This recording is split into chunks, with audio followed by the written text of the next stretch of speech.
വിവാഹപ്പൊരുത്തത്തിൽ വധൂവരന്മാരുടെ സ്വഭാവവും മാനസിക നിലയും തമ്മിലുള്ള യോജിപ്പ് നോക്കുന്നതിനാണ് ഗണപൊരുത്തം പരിശോധിക്കുന്നത്.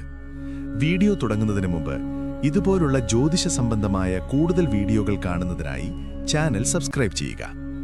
3 ഗണങ്ങളാണ് പ്രധാനമായുള്ളത്: ദേവഗണം, മനുഷ്യഗണം, അസുരഗണം. ദേവഗണം സത്വഗണം കൂടുതലുള്ളവരാണ് ഈ ഗണത്തിൽ വരുന്നത്. ദയ, ദാനം, ഭക്തി, ആത്മീയത, സത്യസന്ധത, ക്ഷമ തുടങ്ങിയ ഉന്നതമായ സ്വഭാവ ഗുണങ്ങളാണ് ഇവരുടെ പ്രത്യേകത. ഇവർ ജീവിതത്തിൽ ധാർമ്മികമായ കാര്യങ്ങൾക്ക് കൂടുതൽ പ്രാധാന്യം നൽകുന്നു. ഈ ഗണത്തിൽ വരുന്ന നക്ഷത്രങ്ങൾ അശ്വതി, മകയിരം, പുണർദ്ധം, പൂയം, അത്തം, ചോതി, അനിഴം, തിരുവോണം, രേവതി.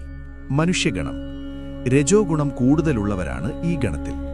ദേവഗണത്തിന്റെയും അസുരഗണത്തിന്റെയും സ്വഭാവങ്ങൾ ഇടകലർന്നിരിക്കുന്ന ഒരു വിഭാഗമാണിത്. സാധാരണ ജീവിതത്തിലെ ആഗ്രഹങ്ങൾക്കും വികാരങ്ങൾക്കും ഇവർ പ്രാധാന്യം നൽകും. ഈ ഗണത്തിൽ വരുന്ന നക്ഷത്രങ്ങൾ ഭരണി, രോഹിണി, തിരുവാതിര, പൂരം, പൂരാടം, ഉത്രം, ഉത്രാടം, പൂരുരുട്ടാതി. അസുരഗണം തമോ ഗുണം കൂടുതലുള്ളവരാണ് അസുരഗണത്തിൽ. അഹങ്കാരം, ആജ്ഞാശക്തി, ഭൗതിക കാര്യങ്ങളോടുള്ള ആഗ്രഹം, മത്സരബുദ്ധി, കോപം എന്നിവ ഇവരുടെ പ്രത്യേകതകളാണ്. ഇവർക്ക് സ്വന്തം കാര്യങ്ങൾക്ക് മുൻഗണന നൽകുന്ന സ്വഭാവമുണ്ടാകാം. ഈ ഗണത്തിൽ വരുന്ന നക്ഷത്രങ്ങൾ കാർത്തിക, ആലില്യം, മകം, ചിത്തിര, വിശാഖം, തൃക്കേട്ട, മൂരം, അവിട്ടം, ചതയം.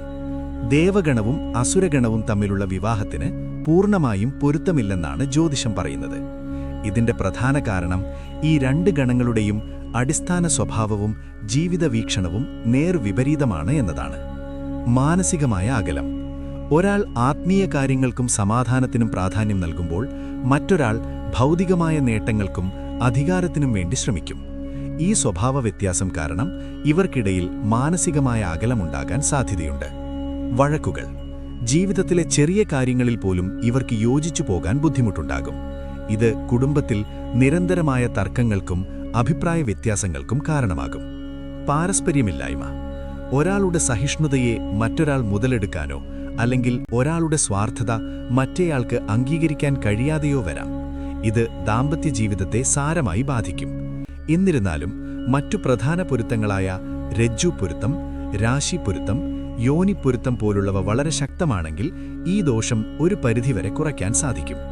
അതുപോലെ ജാതകത്തിൽ ശുക്രൻ, ഗുരു തുടങ്ങിയ ശുഭഗ്രഹങ്ങൾ അനുകൂല സ്ഥാനത്താണെങ്കിൽ അത് ദാമ്പത്യ ജീവിതത്തെ സന്തോഷകരമാക്കും. ഇത് ഗണങ്ങൾ തമ്മിലുള്ള വ്യത്യാസങ്ങൾ കാരണം ഉണ്ടാകാവുന്ന പ്രശ്നങ്ങളെ ലഘൂകരിക്കും. ഉപസംഹാരം.